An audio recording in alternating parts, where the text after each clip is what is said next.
Today there was a demonstration in Mexico City where they say that young people were marching, but in reality there were very few young people, and in violent manner they pulled down some fences and broke windows.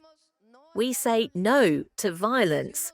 If you have a disagreement, you have to demonstrate in a peaceful way.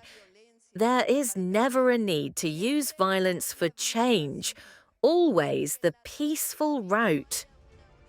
Mexico's President Claudia Sheinbaum has condemned the violence that erupted during nationwide demonstrations on Saturday, after large crowds marched under the banner of Generation Z demanding action against rising crime and impunity. The protests come just weeks after the killing of an anti-crime mayor, a brutal incident that has intensified anger over the country's worsening security crisis.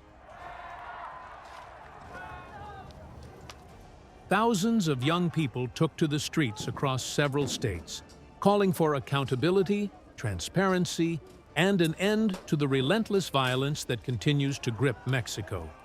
But in the capital, Mexico City, tensions spiraled when a small group of hooded protesters began tearing down metal barricades surrounding the National Palace, home to Mexico's presidency and a symbol of state authority.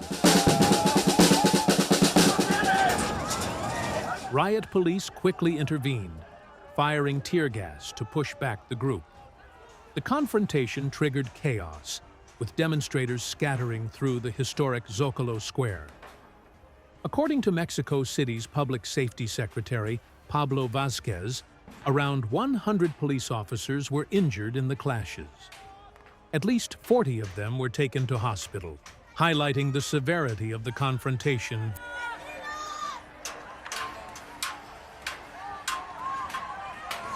Speaking hours later at a school event in Tabasco State, President Sheinbaum condemned the violence, insisting that peaceful protest, not aggression, was the only legitimate path for expressing dissent.